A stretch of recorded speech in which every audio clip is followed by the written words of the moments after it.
आपल्या जमिनीमधनं वास्तूच्या negative vibrations flow होत असतात. म्हणून बघा, आपण एखाद्या घरात गेल्यावर आपल्याला असं नकोसं वाटतं, इथून कधी बाहेर पडतं. करेक्ट. कारण तिथून जी एनर्जी येत असते वरती ती लो एनर्जी असते, लोवर असते. तर आणि त्यामुळे त्यांच्याकडे पैशांचा फ्लो हा व्यवस्थित चालू राहत नाही, काही ना काही ऑब्स्टॅकल्स येतात. त्यामुळे वास्तू क्लीन ठेवणं खूप गरजेचं आहे. बर.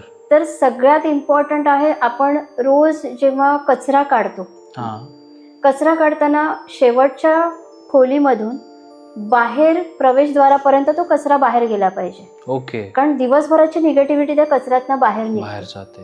आणि सकाळी लवकर, काही जण मी बघितलंय अगदी दुपारी 1-2 वाजता कचरा काढतात. हे अत्यंत चुकीचं आहे.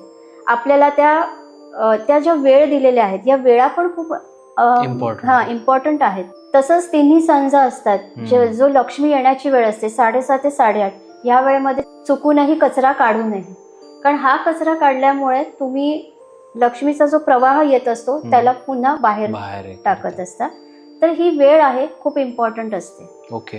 त्याचप्रमाणे मॉपिंग जेव्हा केलं जातं घरामध्ये, त्या पाण्यामध्ये आवर्जून दालचिनीची पावडर, अर्धा चमचा दालचिनीची पावडर, पाव चमचा साखर, हे टाकून तुम्ही तुमची फरशी साफ करायला सुरू करा.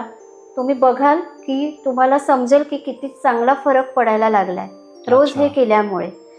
नुसतं हे टाकून नाही तर तुम्ही जर गुगलवर सर्च केलं, जे बायबलमधले साम्स आहेत, साम 23 म्हणजे त्याचा प्रोनाऊन्स साम आहे, पण त्याचं स्पेलिंग आहे PSALM.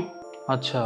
साम 23 ही जी प्रेयर आहे ही मनी अबंडन्स साठी आहे. ओके. मग मॉपिंग करण्याच्या पाण्यामध्ये तुम्ही अर्धा चमचा दालचिनी पावडर, पाव चमचा साखर हे टाकून त्या पाण्याला हाताने ढवळत एकदा साम 23 रीड केलं, वाचलं आणि त्याने मॉपिंग केलं तर तुम्हाला खूप चांगले रिझल्ट दिसतील. हे तुम्ही तुमच्या ऑफिसच्या जागेमध्ये, बिझनेस प्लेसमध्ये, घरामध्ये करू शकता. बर.